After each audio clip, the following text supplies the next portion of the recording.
Hey there, For Real family. It's your girl Anna bringing you another cool tech tip today. We've all been waiting for Apple to roll out this awesome feature, and guess what? The wait is finally over. Ever wondered if you could use AirDrop without Wi-Fi?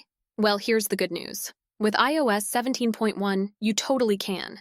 AirDrop has always been the magical bridge connecting our Apple devices, making it super easy to share files without fussing over cables or sorting out cloud storage. It's been a charm, right? But hang on, there was a catch. The moment you stepped out of Bluetooth range, bam! Your file transfer would come to a screeching halt. Not cool, right? But with the iOS 17.1 update, Apple has put an end to this frustrating game of Bluetooth tag.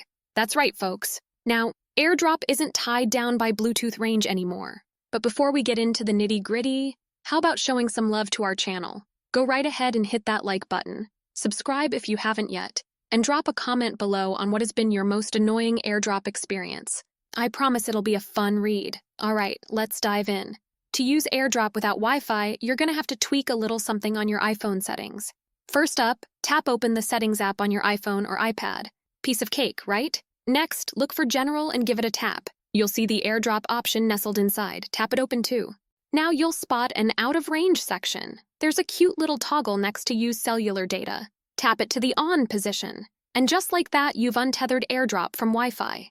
High fives, folks. Once you've enabled it, it's business as usual with AirDrop.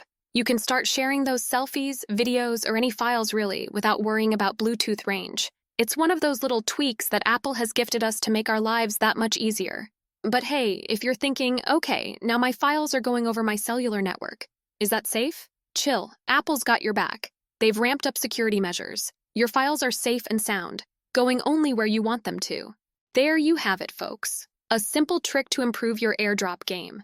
Just a quick recap, make sure your devices are up to date with the latest software version. Enable the out-of-range functionality, and that's it, you're good to go. Now you can experience the freedom of sharing files using AirDrop whenever you want. All right, that's it from me today. Don't forget to tell your friends about this nifty little trick. Stay curious, stay awesome, and keep exploring the world of tech with For Real. Until next time, this is Anna signing off. Peace out.